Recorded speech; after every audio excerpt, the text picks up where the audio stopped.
Burkhardt explains the Works Council under the German Shop Constitution Act. This is Paul. He's a Chief Human Resource Officer.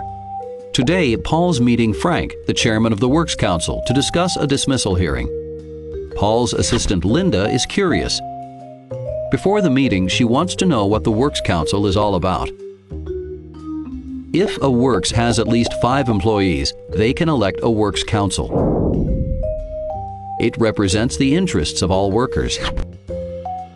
Depending on the number of employees, the Works Council may have more than one member. They must be released from their regular duties in order to undertake the necessary tasks the role demands. Trustful cooperation between the employer and the Works Council is expected and essential. Unlike unions, the Works Council does not have a political mandate. It cannot call a strike. It has the right to information and consultation in respect of many matters. For example, in working practices or the planning of technical installations.